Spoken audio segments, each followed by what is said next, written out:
that Trump is in bed with the technocrats from the very beginning. I mean, it was so obvious. Like that picture that we have here. This is him swearing an oath as he is re-sworn into the Oval Office in his second term. You can see Elon Musk in the background. You can see his son Barron. You see his wife. You can see J.D. Vance and RFK back there, and all the big technocrats were there in the front row with Donald Trump when he was sworn in.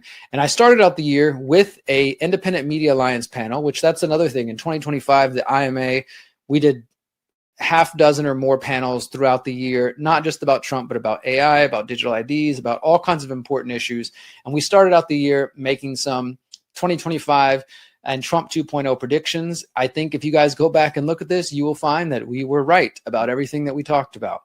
Now, I also did this one at the beginning of the year, prepare for Trump's technocratic Zionist vision, which again, and I don't want to just keep saying this over and over, but I was right. Trump and the Zionists are closer than ever. And even today, as I'm recording this, Trump is meeting with Netanyahu in Florida at Mar-a-Lago to discuss the so-called peace plan, which we know is really, I mean, they even call it a technocratic plan. It's really a plan to carve up Gaza for people like Jared Kushner, Trump's son-in-law, and other Zionists to turn it into real estate and to continue their genocide of the Palestinian people and their extermination of anybody who stands in the way. And so I was talking about that way back in January, and I proved to be right. Now, these next few articles here are kind of a series that I encourage people to read them together. I almost even want to turn this into a mini book, maybe a little zine, because I feel like it does a great job of outlining different points that build upon each other. This was written in February, Meet the Peter Thiel Acolytes in Donald Trump's second administration. And I just go through here, giving you some background on Peter Thiel and talk about all the different people related to Peter Thiel, friends with him, allies, colleagues, employees who are in the Trump administration. And it's quite an extensive list that were Peter Thiel employees or Peter Thiel adjacent. Obviously, Alex Karp as well, his co-founder at Palantir. And we've only seen their influence grow over the last 12 months. And then I did this one as well, Meet the Man Whose Philosophy Has Influenced Peter Thiel and the Technocrats, kind of building on that last one, about Curtis Yarvin, who is the philosopher who J.D. Vance credits for his awakening and who is connected to Peter Thiel. All of these, by the way, will be in the show notes, everything I'm covering here. These are different articles I've written for TLAV, and a mix of what we're doing is we're going over some of the articles I've written and then some of the video reports I've done at the Conscious Resistance. Because in case you're new and you don't know, I write articles on a monthly basis, weekly basis for The Last American Vagabond, and then I do video reports and interviews and podcasts on my own website, The Conscious Resistance. So this one is all about who is Curtis Yarvin, who is his history, what's his history, who are his influences, and how is this shaping Donald Trump's administration. We talk about the Machiavellians and what they call themselves the counter elites, and that is a really important article that I think more people need to read. Continuing on that trend, I reported how on day 2, Donald Trump partners with technocrats to promote mRNA injections, AI, and transhumanism as part of the Stargate project, which, as I said, with Larry Ellison, Sam Altman, and other technocrats there, SoftBank chief Masayoshi Son, and others. That came like right away. Right away, the signs were all there that Trump was not going to be, that he was going to be very friendly with the technocrats. I also released this mini documentary in March called Donald Trump, Peter Thiel, and the Technocrats, which is kind of a summary of everything I just covered. The Meet the Peter Thiel Acolytes, Meet the Man Who's Influencing J.D. Vance, the man who influenced Peter Thiel, and all of those connections. And then I put it in mini documentary form, which turned out to be, I think it's about 8 minutes long. Let me see. Well, got a error message here. It's about 8 minutes long or so, 15 minutes maybe at max. I encourage you guys to watch that. That will be in the show notes, and you can find it on BitChute, Odyssey, Substack, everywhere else. But it's just an important piece of the puzzle for people to really understand who Donald Trump is and who he's connected to. Then more developments. I continue to report on this throughout the year. Palantir, who of course connected to Peter Thiel and Alex Karp, partners with NATO on controversial AI Project Maven. This one didn't get enough attention. More people need to know about what Project Maven is. If you want to understand it better, go check it out, my friends. I encourage you to do so. And then this one I did, again, same thing. I mean, as you notice, there's a trend that I'm building on, like how many Peter Thiel connections can we find? And you find them all over the Trump administration.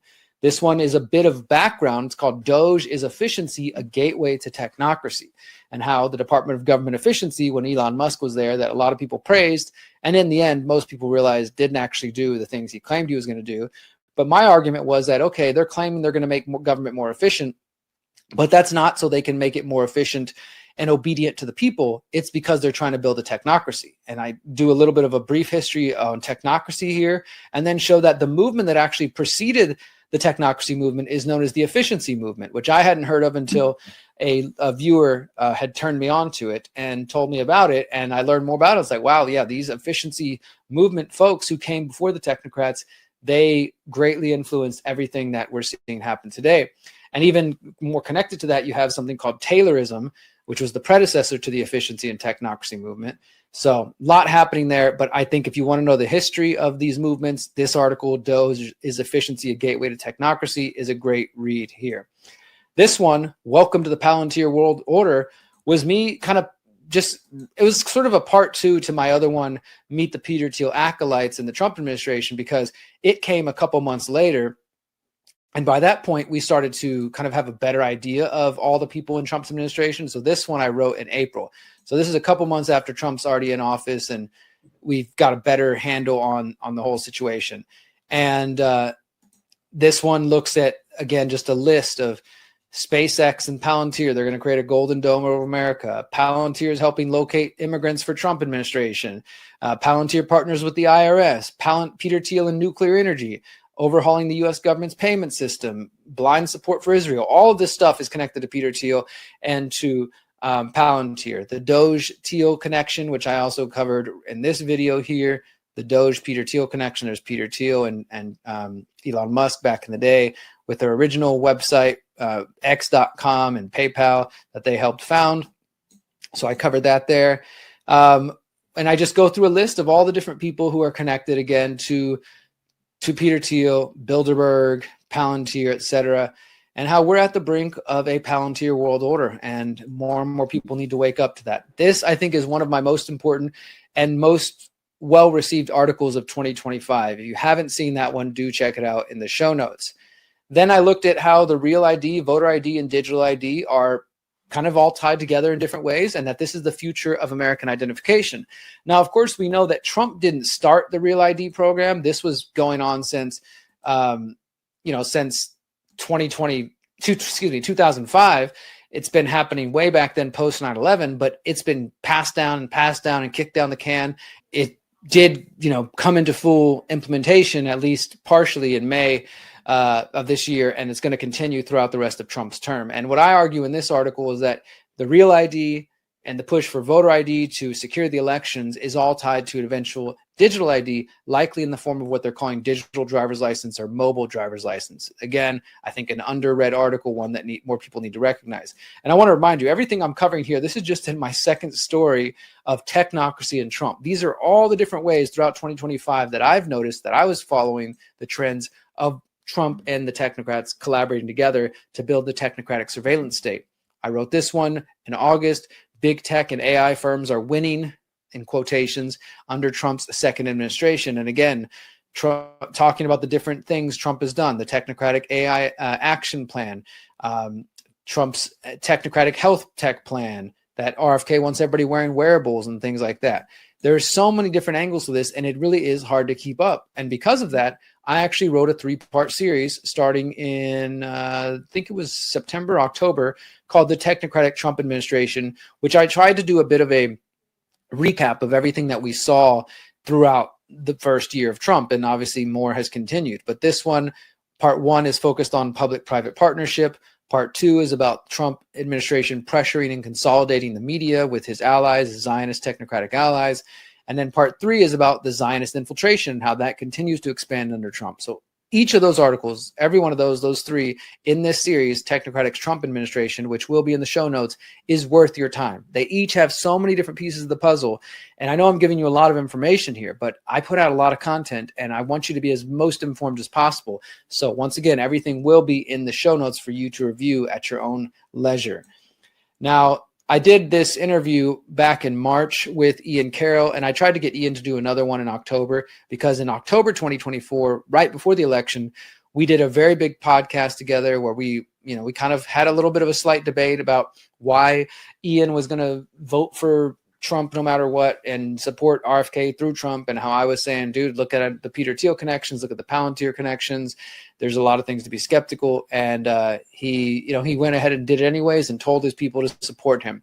Then 60 days in, we did this conversation, friendly dialogue, the good, the bad, the ugly, about this whole situation. And I think, again, I was correct in the things that I was warning about and telling Ian to look out for.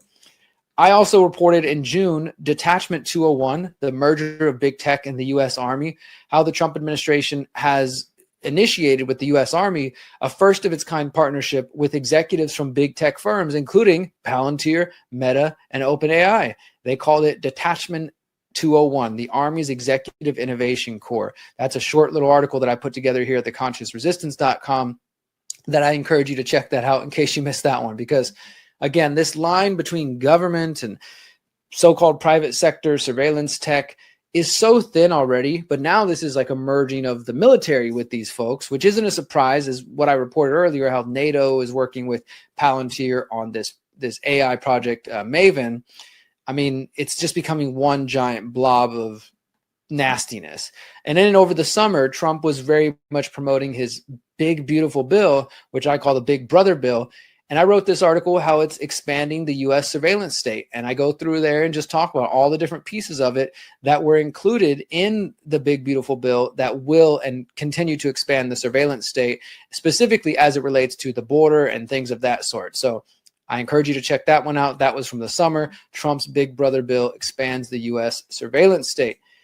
Now, here's another one more recently that I did, a little clip from my show a couple weeks ago. Trump gives the technocrats their wet dream with AI executive order. We talked about this, how Trump's executive order on AI, which is basically trying to restrict any states from being able to sue, or excuse me, any states from being able to enact their own regulations and rules around AI. And instead, the federal government is saying they're going to sue any states that try to do that. So if you have if your state wants to try to protect the kids and pass AI, restrictions or regulations, the federal government says they're going to sue them. I mean, which is pretty insane.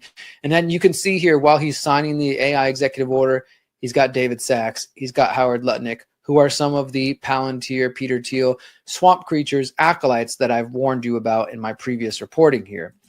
And then, so we're going to switch gears real quick here for a moment, but those are just some of the stories that I've covered this year. I mean, I know I just went through 1, 2, 3, 4, 5, 6, 7, 8, 9, 10, 11, 12, 13, 15 to 20 different articles and interviews and podcasts outlining this. I don't think there's any way that any honest person can truly tell me that Trump is not in the technocrats' back pocket.